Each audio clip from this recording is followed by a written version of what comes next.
ليفرمنتو واللي حضراتكم لاعب فريق العاصمه الاداريه الجديده. انطلاقه مرموش تمرير على طول من جانب اللاعب دوارتي مره ثانيه. زيزو العرضيه الراسيه جول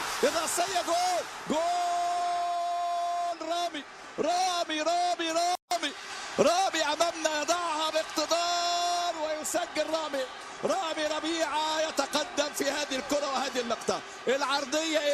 العرضيه معموله من زيزو ورامي ربيعه يرتقي فوق الجميع باحلام المصريين الجماهير المصريه. ورامي ربيعه امامنا بقول لحضراتكم مقدم مواسم مميزه وامامنا هو مع المنتخب من ايام برادلي امام قطر 2012 ورحله وخامس اهدافه الدوليه.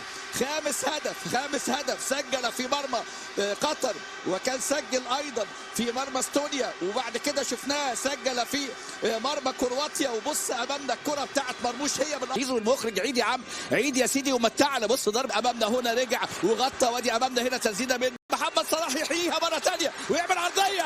الحقيقه اماميه الكره استلام مصطفى بتاعتك يا مصطفى قوي الكره استلام مصطفى حلو الطريق. محمد صلاح هي يا مصطفى بتاعتك هي يا مصطفى. مره ثانيه محمد صلاح هنا في تقديم 3 اهداف حتى الان في ابسويتش. وايضا ادي كره محمد صلاح عدى ومر لكن ريان مندش وشيلها الشناوي عدى من مصطفى وعمل عرضيه خطره. لكن المتوج بلقب كاس مصر مرموش يا عيني حاجات البوندسليجا. ايوه كده مرموش. ادي امامنا مرموش جايب هدف في مرمى هوف. يا محمد صلاح هي يصلح كره لتريزي جول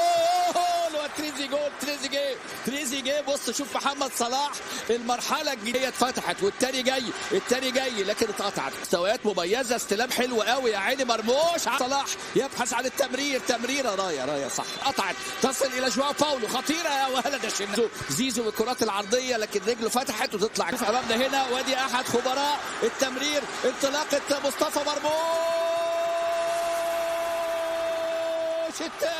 الثاني ياتي امامنا هنا استغلال المساحه واستغلال الانطلاقه. مصطفى محمد يصنع وعمر مرموش البوندسليجا ينطلق هنا في هذه اللحظه والهدف الثاني. البص الجماهير المصريه هي دي الصوره الجميله هي دي الصوره الحلوه اللي الجمهور يتمناها يا ولد يا مروان. بص سرعه التحول مروان عطيه المصطفى وادي بص يا ولد يا مرموش عمر مرموش امامنا اهو لعيب يسجل 6 اهدافه على طول. هنا خطيره كوره تغطيه دفاعيه عبد محمد صلاح اتاخر لكن جاله وكرم اللي جايين وادي فرصه